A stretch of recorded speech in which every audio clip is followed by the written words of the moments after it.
What's good? It's AB3 TV, man, and I'm back with another video. You feel me? Gotta come back with some more Larry Bird, bro.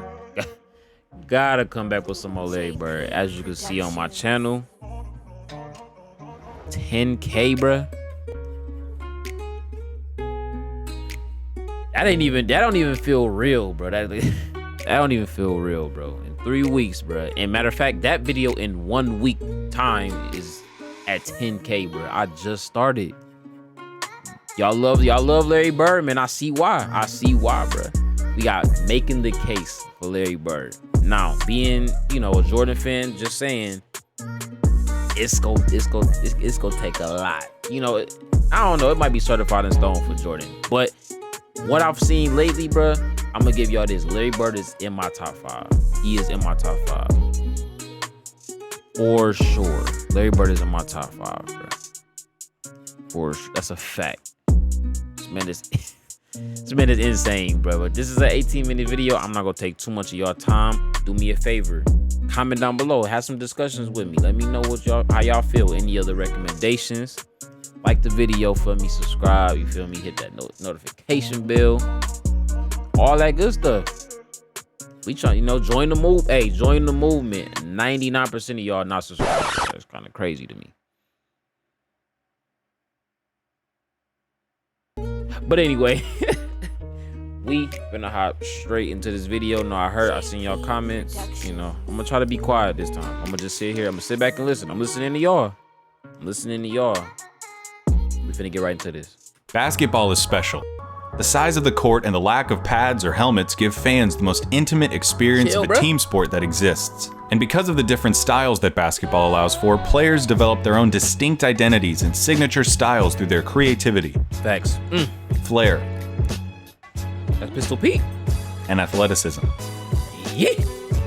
And although no player succeeds alone, the scoring volume and two-way nature of the sport give individual stars a nearly unprecedented amount of control over the flow and outcome of a game. For this reason, players are constantly compared to their peers and to the legends of the past in order to answer the most hotly contested question in the sport: who's the greatest to ever do it? For many, the question is redundant. They believe in only one right answer: their answer. Others might have their own personal stance, but acknowledge one or two alternatives. It's a fact. But I believe that there's much more nuance to the question of greatness and more answers to it than you might think. Right. By my count, there are 8 players in NBA history that have a substantial claim as the GOAT. It's a subjective thing, though. I can't give you a definitive answer. All I can do is make the argument.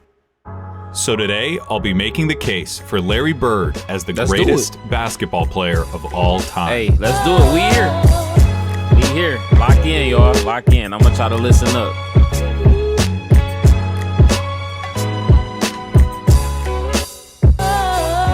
It's gonna be crazy. When it comes to basketball, Larry Bird is the smartest, clutchest player to ever play the game.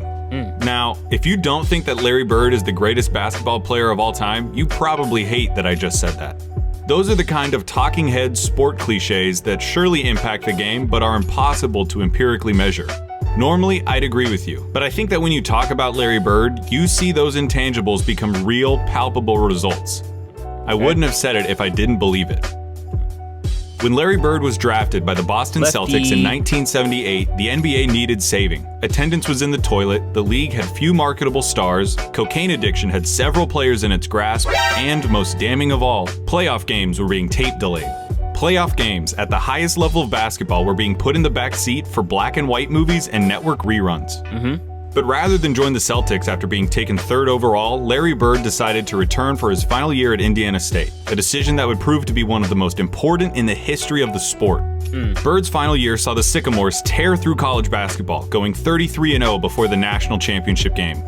Bird, already claimed by the NBA's most historic and prestigious franchise, had established himself as the generational talent who would inherit the mantle of pro basketball. Right. Real quick, I just seen, because people were saying something to me about in the first video, he's 6'9.5". So he basically, you could say he's 6'10". You could say either or, because once you get into that half region, I round up. Indiana State's opponent in the national championship was Michigan State, captained by the immortal Earvin Magic Johnson. The Sycamores lost the championship to the more talented Spartans in the highest rated game in the history of basketball at any level still to this day. That's tough. The stage had been set. The next decade of basketball would be defined by the rivalry between the white hick from French Lick and his Boston Celtics and the black Magic and his Showtime Lakers. The rivalry between Bird and Johnson is entwined into the fabric of the NBA and is worthy of 100 documentaries. In this video, though, we're going to be looking at Bird's claim of supremacy. Wish I could have watched it. Here's Bird's basketball resume. His 3 championships come with perhaps the highest collective degree of difficulty of any player's championships. His 3 MVPs came consecutively, making him only the 3rd player to accomplish the feat, along with Bill Russell and Wilt Chamberlain. Oh, that's His elite. 2 finals That's elite. MVPs That's are elite. misleading. He was absolutely the best player on the '81 Celtics, but he was only a sophomore, and his 15 points per game in the finals gave the media an excuse to exact a little vengeance on a legendarily difficult interview. His All-Star and first-team selections also come with the caveat that Bird only played for 13 seasons and missed all but 6 games of the '89 season following surgeries on both feet. I can hear you already. A 13-year career, and this guy is supposed to be the GOAT? What color of paint are you huffing, Clayton? But that's a lot. That's a lot accomplished in 13 years, obviously. Bro. But hear me out. Yeah, Bird's career lasted about 2/3 as long as it should have. But what he did in that time was so impressive and so substantial that every basketball fan acknowledges that he's in the conversation as the greatest ever. Doesn't it matter that those 13 years saved professional basketball, delivered a disproportionate amount of memorable moments, defined the golden age of the league, and produced a career by which all other forwards, before or since, are measured? Bird squeezed every drop of talent out in those 13 years and made it seem more like 30.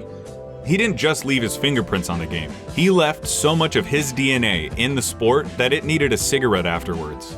There's something to be said about the candle that lasts half as long but burns twice as bright. Oh my God. Those 3 MVP years stack up with any other run by any other player. I will put an A+ Larry Bird season up against anyone's. What does an A+ Larry Bird season look like? A full box score, a blowout win, a nearly undefeated record at home, and a play style that could only be described one way: white. Larry Bird isn't just a white basketball player, he's the white basketball player. I knew he was gonna say that. To describe Larry Bird's game is to thumb through the Hoops dictionary and pick out every cliche about white players. Unathletic, great shooter, good fundamentals, the whole thing. The archetype of a white basketball player is Larry Bird, with one exception. He had an unparalleled understanding of the game of basketball, both as a physical contest and as a mental competition. His basketball IQ infected everything he did and catapulted his career into legend. Bird was a complete player. Jerry West called him nearly as perfect as you can get. He was the league's first great marksman. He could contort his body to shoot from anywhere on the court, regardless of the level of defense. He pioneered the art of the dagger 3 and was the founding member of the 50-40-90 club. At 6'9", Bird's understanding of angles and coordination led to a higher rebounding average than Patrick Ewing, and it made him an impressively adept finisher in his younger years. Lay.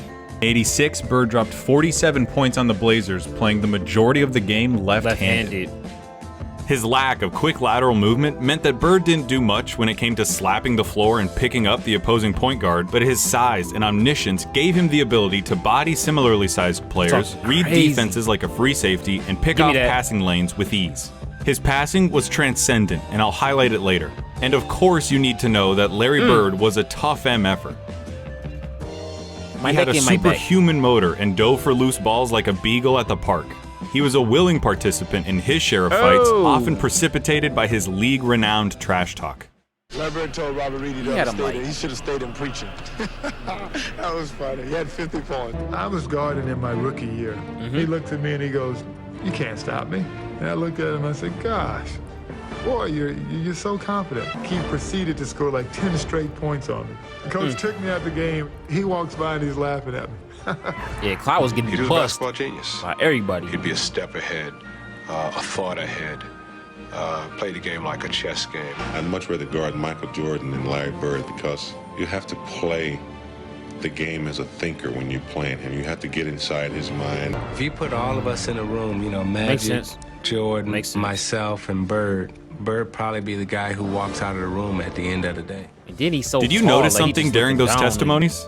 Those are some of the best basketball players of all time, and they all sing Bird's praises like they were former assassins who had to go toe-to-toe with John Wick, and they're just happy to be alive. Facts. Bird excelled during one of the most talent-rich periods in league history. The abridged list of his basketball rivals goes like this. Dr. J and Moses Malone on the Philadelphia 76ers, Sidney Moncrief on the Milwaukee Bucks, Okay. Isaiah Thomas, Bill Laimbeer and the Bad Boy Pistons, Dominique Wilkins on the Atlanta Hawks, Tough.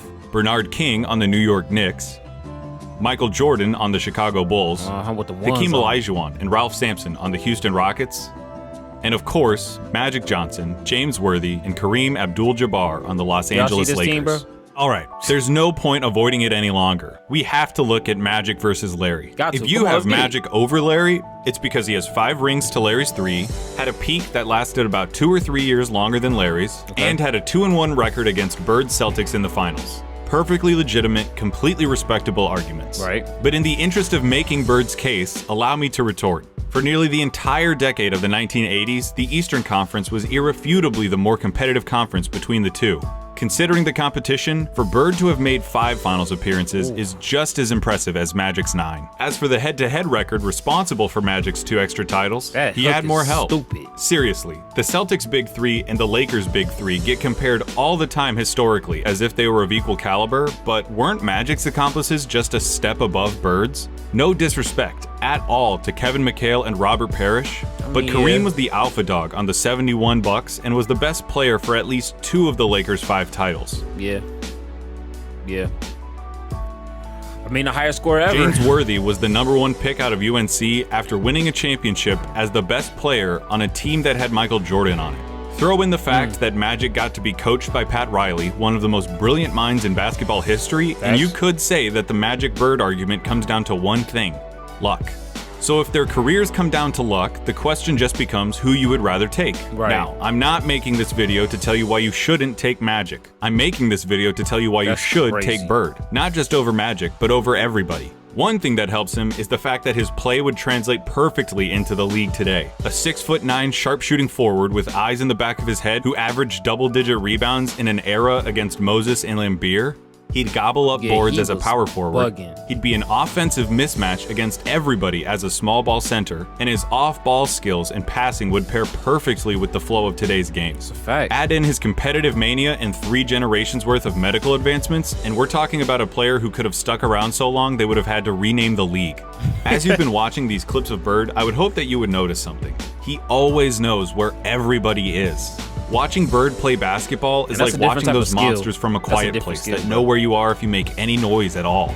Bird had a level of clairvoyance that bordered on the unnatural. In '85, he ended up 1 steal away from a Finish that quadruple with the double left. after playing just the first 3 quarters.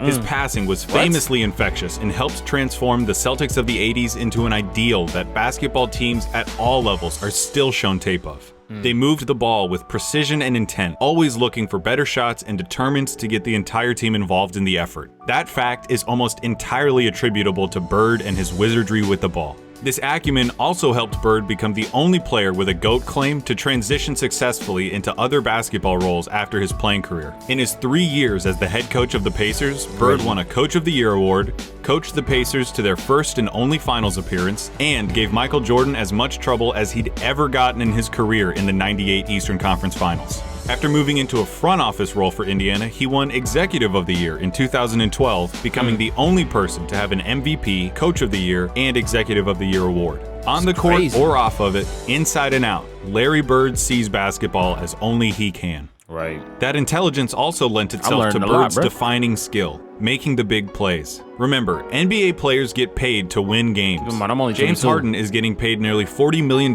this year because he's supposed to help the Rockets win games. Victory can be achieved in a lot of ways, and the win column doesn't care how it happens. As Mark Sinclair once said, It don't matter if you win by an inch or a mile. Winning's winning.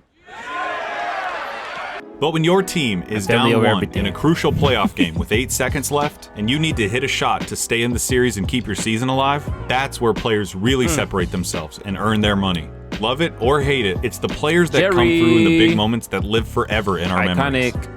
Some players, for whatever reason, were never able to do it consistently. Some Some that players was were easy. truly outstanding at it. Larry Bird was the best at it.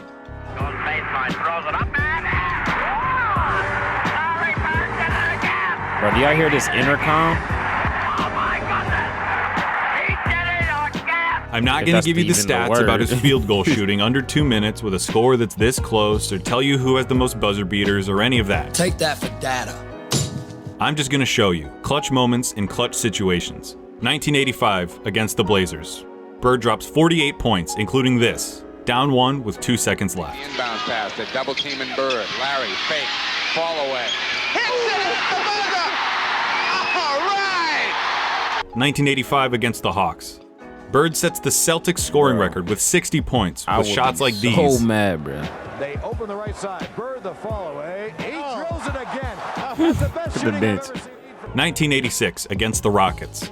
Not all of Bird's clutch moments were singular. The bigger the moment, the bigger his performance. In Game 6 of the 1986 NBA Finals, Bird clinches the championship with a triple-double in what he calls the best game he ever played. Wow. 2 seconds on the shot clock. Bird wants a three out of it. He gets it. Hey, he said it. 1987 against the Washington Bullets. Bird hits one shot to tie it before it's waved off Bullets. because They of a was really the timeout. Bullets. Hits another shot to tie it up for real. Oh yeah, we seen this in the mixtape. Off one leg? What is he doing? And then in double overtime, down 1, he does this. That is. Oh my god, dog. For 3 years, from 1986 to 1988, the three-point contest knew no other champion but Larry Bird.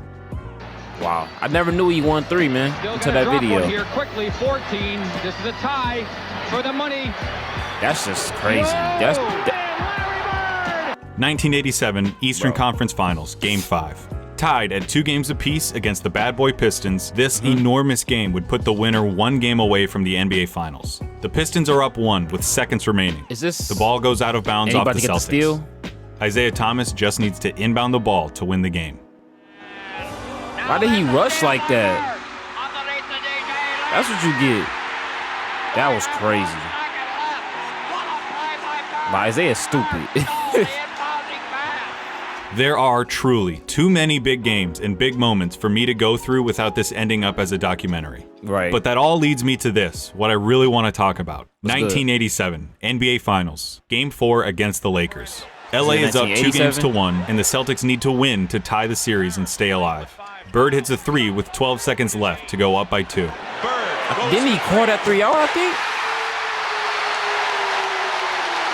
Was that in the trash Green talk comes video? down and gets fouled with 8 seconds left. He makes the first, but misses the second. LA ends up with the ball with 7 seconds left, down 1 point. Boy, my heart a beat. Being guarded by Dennis Johnson. Byron Scott is in the ball game now. Magic hits this, Oh, the this. baby skyhook. Magic with a hook shot. Scores And it was for 2. so butter. Oh, 2 my seconds God. left. Down 1. Dennis Johnson on the inbound. Bird fires it. Chill. What do you think happens? I bet it wasn't that.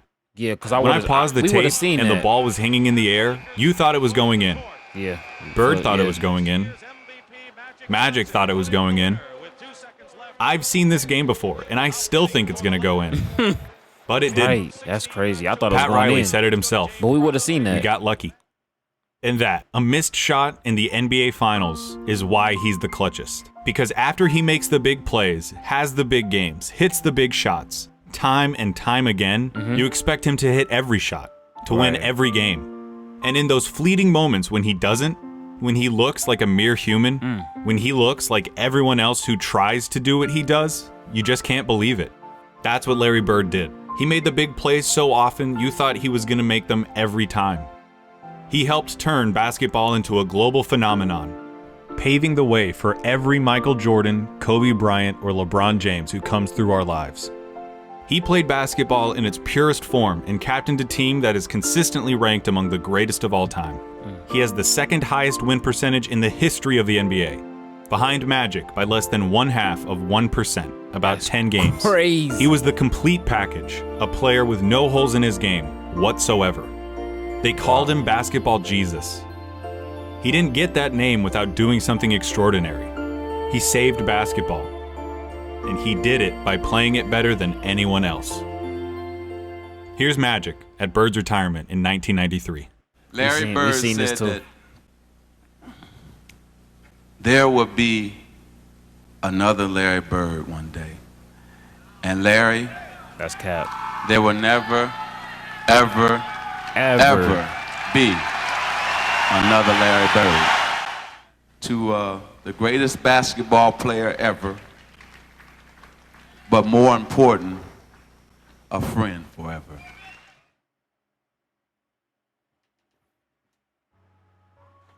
Wow. That's a. I wish I can, like just like I said in the other video, man. I wish I could just go back in time in somebody else's brain and eyes and just like at least just watch one full game or one of his best games just on TV and just to feel how everybody else felt. Cause you know I'm too young. I wasn't born in no 1980s. You know what I'm saying? I'm too young, man. But I do like to go back, man. I do like to go back and learn about it at least. I'm gonna educate people my age, because people my age don't like to go back. They don't like to go back and watch the videos. You feel me? So it's like I'm gonna be the one to do it. But with that being said, man, you got Black Jesus and Michael Jordan, and you got White Jesus and Larry Bird. Larry Bird is working his way up with these videos. I'm not gonna lie, he's in my top 5. Like I ain't gonna lie. Before I knew about Larry Bird. Of course, I knew of Larry Bird. But who doesn't? He was in my top 10. After them first 2 videos, he went straight to the 5th slot. Not 5th slot in the top 5. I'm not ranking my top 5, especially not on camera, because y'all ain't finna kill me. But just know Larry Bird is in my top 5. And if you enjoyed the video, if you made it this far, I really appreciate you. Hit the subscribe button, hit the post notification. I got a lot more coming. You know what I'm saying? Talk down in the comment section. I be reading it. Y'all be talking. Y'all be talking, bruh. Y'all be talking. Some of y'all comments be get like 20 plus likes. That's crazy. Like on my video, like that's crazy. Like that is that many people like flowing through and viewing my video. The other videos at 10K views, bro. It's still just blowing my mind to me, man. So I appreciate y'all, man. I love y'all. It's AB3 TV, and I'm out of here.